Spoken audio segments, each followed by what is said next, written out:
Ok, continuo no primeiro dia fazendo vídeos e eu dei uma procurada na internet, estou procurando exatamente coisas que pessoas já falaram e eu não concordo. Estou tentando corrigir um pouco disso.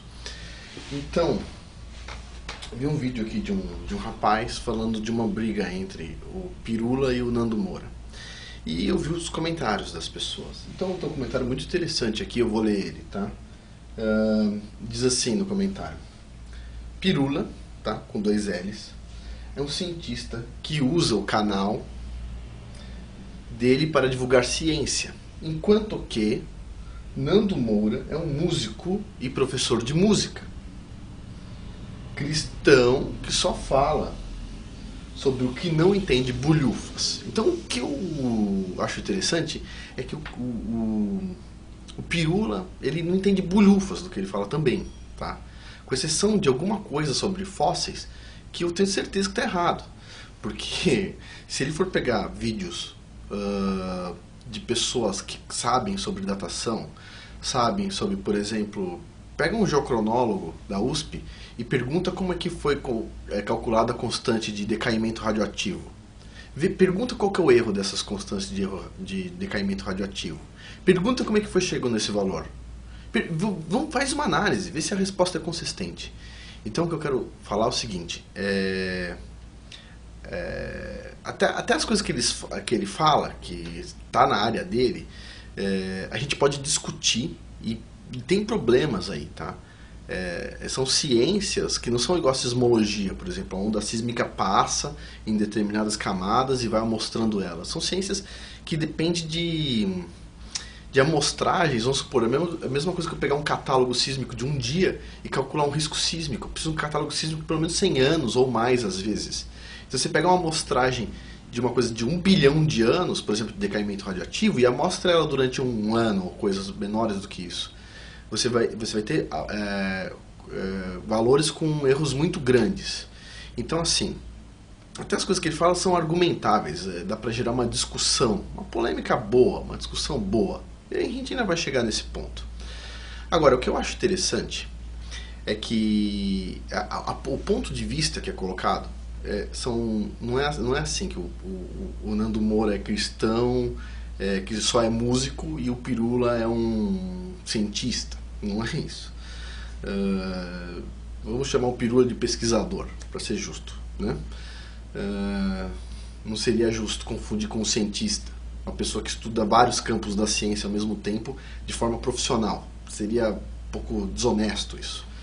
Mas não é a questão de ele ser um pesquisador, é a questão de ele ser um pesquisador ateu, que tem uma visão do mundo sem o criador do universo. E parece que as pessoas que seguem ele, não todos obviamente, mas tem um grupo de fanáticos que vão atrás das pessoas. No canal do rapaz aqui, pessoas ameaçando o cara de morte. Então assim, e o próprio Pirula deixa um comentário no vídeo do cara, falando assim: eles eram meus amigos, os que te ameaçaram de morte, mas eles só estavam te trollando, o cara fala. O próprio Pirula escreve um comentário no canal do cara e falou: mas alguns nem são mais meus amigos, ele fala. Mas o que eu acho interessante aqui é que a maioria dos ateus, eles não são ateus, eles vendem a ideia de ateísmo, e tem otário que compra. Mas a maioria dos ateus, eles acreditam num outro Deus, vamos supor assim. Só para eu ter uma ideia, poxa vida, vamos supor, eu já recebi apelidos, tá? Vários, né? Durante a vida, normal. Agora, ninguém me disse como é que eu escrevia meu apelido. Então vamos supor, Pirula tem um apelido dele. Não sei como é que chegou à conclusão, mas o apelido dele é Pirula. A pergunta é, quando você dá um apelido para uma pessoa, como é que ele soube que era com 2 L's e não com L só? Não é legal?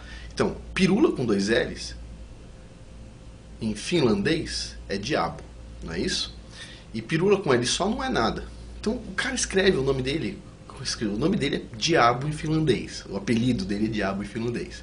Então, seria de se pensar de que o cara, ele não é ateu, não é verdade?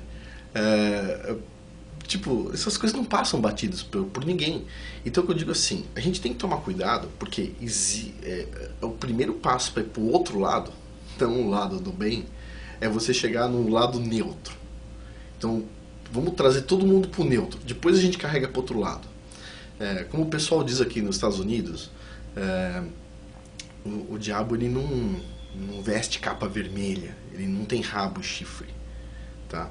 O diabo anda de Harley Davidson. O diabo é sedutor. O Satanás é sedutor. Isso é uma verdade. Ele te seduz de alguma forma.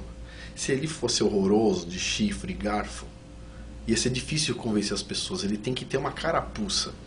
Então o que eu penso assim, a gente tem que tomar cuidado com o que a gente observa. Tem um livro muito interessante, não lembro o autor, mas você pode procurar, são 9 ateus mudam de ônibus. E fala sobre história de pessoas. E como a maioria dos ateus, tem muitos ateus, cientistas, tá? São 9 cientistas ateus que mudam de ônibus. Quando chega na velhice, você começa a fazer perguntas diferentes que você não faz na sua juventude. Mas basicamente, o que eu percebo é o seguinte: se você tira Deus da equação, o Criador do Universo, que fez tanto bem a nós, ele simplesmente não se pronuncia já há muito tempo. Mas a gente devia ter mais medo ainda dele por causa disso, porque ele não está se pronunciando há muito tempo. E não ter menos medo, menos temor. Mas eu penso que a gente tem que tomar muito cuidado assim com com que a gente põe energia. Vale a pena investir e estudar para ser um ateu? Tipo assim, o que você ganha com isso? Pronto, a partir do momento você é um conglomerado de células, beleza. Qual que é o fundamento da sua vida? É simplesmente biológico? É se reproduzir, comer, é isso? Ou como, por exemplo, um outro camarada aí que se diz cristão, na verdade, e eu não vejo dessa forma. Ele diz que o ser humano, na Carta da Terra, ele diz que o ser humano é como se fosse um câncer na Terra. É um pedaço da Terra que resolveu se revoltar contra ela mesma, e que o ser humano deveria ser extinto. O ser humano, para quem nem eu conhece a floresta amazônica, se você vê uma pessoa num pedaço da floresta amazônica, por exemplo, numa aldeia ecológica, tá? Na floresta amazônica, tem algumas, a Natura compra, por exemplo, Castanha do Pará, lá no Jari, esqueci o nome da estação, é perto da estação ecológica, mas não é estação ecológica, é um lugar sustentável. Você vê assim, o lado da floresta, do outro lado do rio, assim, as árvores mortas, caídas, tudo sujo, trepadeiras matando árvores, sabe? Aquelas ervas daninhas que sobem, trepam na árvore e matam a árvore lá de cima. E do outro lado da floresta, onde os caras estão trabalhando, tudo bonito, as árvores bem saudáveis, sabe? E você vê que o ser humano, ele não traz desequilíbrio. O ser humano, como natureza, como natural, ele traz equilíbrio para a natureza. Eu acredito que o ser humano, ele é o guardião da natureza. Às vezes os seres humanos cometem erros, mas a maioria dos seres humanos cometem erros intencionais, tá? Se você pegar uma pessoa simples, ela vai saber cuidar da fazenda dela, do sítio dela, ou da casa dela, ou de qualquer coisa que ela cuida, dos animais, do cachorro e tudo mais, com muito carinho. Eu acho que o ser humano ele é especial, e eu acho que a gente tem que dar atenção para esse tipo de coisa. Então, assim, de forma geral, o que eu quero falar é o seguinte: o Nando Moura grita um pouco, etc, tal, porque ele fica nervoso. Imagina quantas pessoas xingam esse cara sem necessidade nenhuma. Não gostou do canal do cara, que nem aqui, você está assistindo, não gostou? Clica lá no xizinho, entendeu? Sai fora. Isso aí, sem drama. Tem que fazer drama. Se você vai fazer draminha, vai lá, aperta dislike ou qualquer coisa do tipo, vai fazer draminha, que você é da geração Snowflake, que eu já falei aqui.